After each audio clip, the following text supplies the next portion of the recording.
केंद्र सरकार के द्वारा अपना बजट पेश कर दिया है और इसके बाद अब सभी की नज़रें राज्य सरकार के बजट पर टिक गई हैं। छत्तीसगढ़ सरकार का बजट कब पेश होगा और इस बजट से क्या कुछ खुशखबरी मिलने वाली है, किस वर्ग का भला होगा और किस वर्ग को अभी और इंतज़ार करना पड़ेगा। इस बजट सत्र में बजट की थीम क्या होगी, इसके बारे में वित्त मंत्री ओपी चौधरी जी के द्वारा क्या कुछ जानकारी दी गई है, पूरी जानकारी आपको इस वीडियो के माध्यम से दूंगा। जानकारी बताने से पहले आपसे निवेदन है कि अगर पहली बार आप इस चैनल पर आए हैं तो चैनल को सब्सक्राइब जरूर करें, बेल आइकन को प्रेस कर लें, उसको ऑल पर सेट करके रखें, जिससे आपको हमारे द्वारा जो भी नया वीडियो बनाया जाता है उसका नोटिफिकेशन सबसे पहले मिल जाए। तो साथियों, मैं आपको बताना चाहूँगा कि छत्तीसगढ़ सरकार का ये जो बजट है इसकी थीम अभी फ़िलहाल पब्लिक नहीं की गई है। वित्त मंत्री ओपी चौधरी जी के द्वारा इतना ज़रूर बताया गया है कि जो बजट है युवाओं, किसानों और महिलाओं को ध्यान में रख के बनाया गया है। बात करें सबसे पहले कर्मचारी वर्ग की, तो जब भी छत्तीसगढ़ सरकार का बजट पेश होता है तो कर्मचारी वर्ग काफ़ी ज़्यादा आशान्वित होते हैं। ख़ास तौर पर अनियमित संविदा, दैनिक वेतनभोगी कर्मचारी, अंशकालीन, ठेका कर्मचारी, प्लेसमेंट कर्मचारी, रसोइया कर्मचारी और संविदा कर्मचारी, कई प्रकार के कर्मचारी ऐसे हैं करीब करीब जिनकी संख्या छत्तीसगढ़ में 5 लाख से भी अधिक है। और ये सभी कर्मचारी सरकार से उम्मीद रखते हैं कि इस बजट में उनका भला हो, वेतन बढ़ोतरी हो, उनका स्थायीकरण हो, ताकि घर परिवार चलाने में उनको कठिनाइयों का सामना ना करना पड़े। नियमित कर्मचारियों को उम्मीद है कि सरकार उनकी मांगों पर संज्ञान ले और जो पूर्व में उनके द्वारा ज्ञापन दिए गए हैं उसकी झलक बजट में देखने को मिले। लेकिन सबसे पहले हम बजट पर एक नज़र डालते हैं कि वित्त मंत्री ओपी चौधरी जी के अनुसार वर्ष 2026 और 27 का जो बजट पेश होने जा रहा है वह किस प्रकार का होगा। तो साथियों, आपको बताना चाहूँगा कि छत्तीसगढ़ सरकार का जो बजट है 26-27 जो बजट है सोमवार 24 फरवरी 2026 को विधानसभा में पेश होगा। वित्त मंत्री ओपी चौधरी ने राजधानी रायपुर में इसकी जानकारी देते हुए बताया है कि इस बार भी बजट नए थीम के साथ पेश किया जाएगा, जैसा कि पिछले सालों में किया गया था। ज्ञान और गति इसकी थीम रखी गई थी। हालांकि वित्त मंत्री जी के द्वारा थीम का नाम अभी नहीं बताया गया है। बजट सत्र 23 फरवरी से शुरू होगा और 20 मार्च तक चलेगा। इस दौरान कुल 15 बैठकें होंगी और पहले दिन राज्यपाल रमेन डेका जी सदन को संबोधित करेंगे और अगले दिन बजट पेश किया जाएगा। ओपी चौधरी जी के द्वारा कहा गया है कि इस बार का बजट महिलाओं, युवाओं और किसानों को ध्यान में रख के तैयार किया जा रहा है। उन्होंने बताया है कि सरकार की प्राथमिकता विकास की गति बढ़ाना और पब्लिक वेलफेयर योजनाओं को मजबूत करना है। मीडिया रिपोर्ट्स की अगर बात करें तो मीडिया रिपोर्ट्स के मुताबिक बजट 2026-27 में इंफ्रास्ट्रक्चर डेवलपमेंट पर ज़्यादा जोर रहने वाला है। प्रदेश के बड़े नगर पंचायतों और नगर पालिका क्षेत्रों में रिंग रोड बनाने के लिए लगभग 100 करोड़ रुपए का प्रावधान किया जा सकता है। छोटे और मझोले शहरों में खेल मैदान विकसित करने की योजना भी सरकार बना रही है। खेल इंफ्रास्ट्रक्चर के तहत नगर पंचायत पंखाजूर में खेल परिसर, दुलदुला में मिनी इंडोर स्टेडियम और सारंगढ़ के इंडोर स्टेडियम के नवीनीकरण का प्रावधान हो सकता है। दुर्ग की पहली बटालियन में बने इंडोर स्टेडियम की बाकी काम के लिए 1 करोड़ अलग से रखे जाने की बात भी कही जा रही है। नवा रायपुर के अंतर्राष्ट्रीय क्रिकेट स्टेडियम में शहीद वीर नारायण सिंह की प्रतिमा लगाने का प्रस्ताव भी इस बजट में शामिल होने की उम्मीद जताई जा रही है।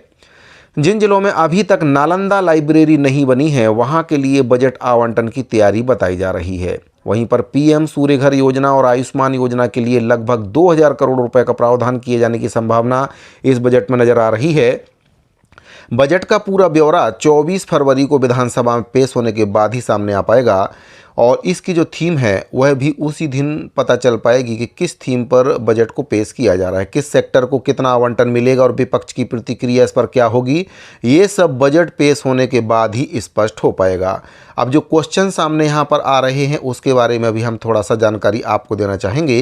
पहला जो क्वेश्चन निकल कर आ रहा है कि छत्तीसगढ़ का बजट 2026-27 कब पेश होगा, तो आपको बताना चाहूँगा कि वित्त मंत्री ओपी चौधरी जी के द्वारा पुष्टि की है कि छत्तीसगढ़ का जो बजट है 24 फरवरी 2026 को विधानसभा में पेश किया जाएगा। बजट सत्र 23 फरवरी से 20 मार्च तक चलने वाला है। अगला जो सवाल निकलकर सामने आ रहा है कि इस बार बजट का थीम क्या होगा, तो पिछले वर्षों में जो थीम रखी गई थी ज्ञान और गति, और इस बार नया थीम इसका रखे जाने की पूरी उम्मीद जताई जा रही है, लेकिन इसका नाम क्या होगा अभी तक सार्वजनिक नहीं किया गया है। अगला जो सवाल है सूत्रों के मुताबिक रिंग रोड पर 100 करोड़ खेल इंफ्रास्ट्रक्चर, पीएम सूर्य घर योजना और आयुष्मान योजना पर 2000 करोड़ पर जो फोकस है वह रहने वाला है। वहीं पर 24 फरवरी को ये कन्फर्म हो जाएगा कि सरकार किस मद के लिए कितना बजट आवंटन करेगी।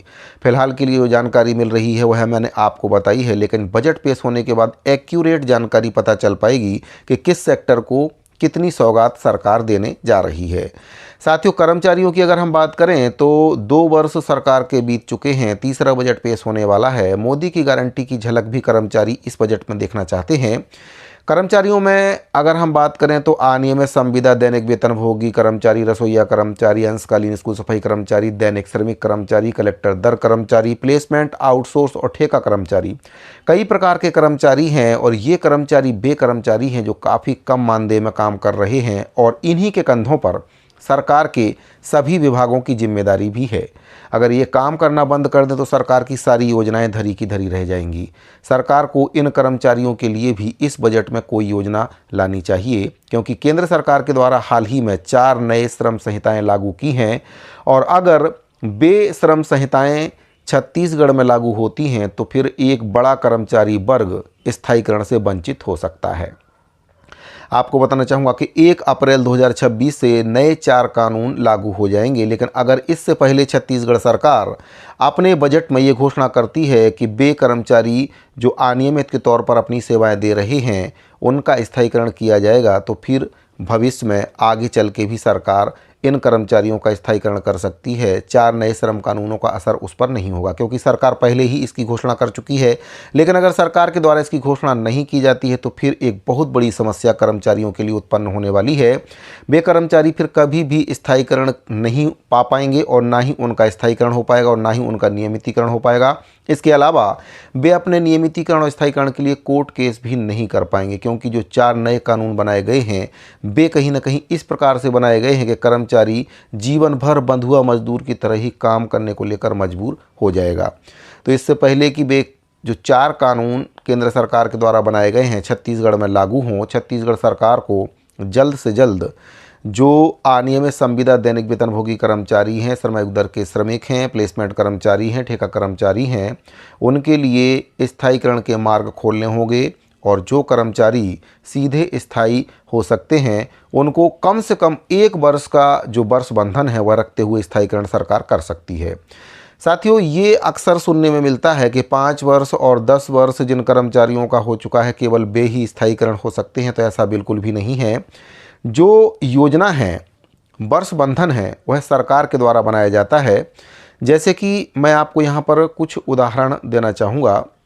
जैसे कि छत्तीसगढ़ सरकार के द्वारा, भाजपा सरकार के द्वारा ही शिक्षा कर्मियों का संविलियन किया गया था और उस समय जो वर्ष बंधन था 8 वर्ष रखा गया था, लेकिन बाद में कांग्रेस सरकार के द्वारा जो वर्ष बंधन है उसको घटाकर 2 वर्ष कर दिया गया था। इसी प्रकार से राजस्थान की अगर हम बात करें तो वहाँ पर जब एनएचएम संविदा कर्मचारियों का स्थायीकरण सरकार के द्वारा किया गया तो 5 वर्ष का वर्ष बंधन वहाँ पर रखा गया था, जिसको फिर भजनलाल सरकार के द्वारा शिथिल कर दिया गया, यानी कि वर्ष बंधन को वहाँ पर भी घटा दिया गया है। तो ये पूरी तरह से सरकार के ऊपर डिपेंड करता है कि सरकार कितने वर्ष का वर्ष बंधन लगाती है जिसमें कर्मचारी स्थायीकरण के लिए पात्र हो सकते हैं। मिनिमम कम से कम अगर सरकार चाहे तो 1 वर्ष का बंधन रख सकती है कि जिन कर्मचारियों का 1 वर्ष पूरा हो चुका है उनका स्थायीकरण किया जाएगा, बशर्ते सरकार इसकी घोषणा अपने बजट सत्र में कर दे।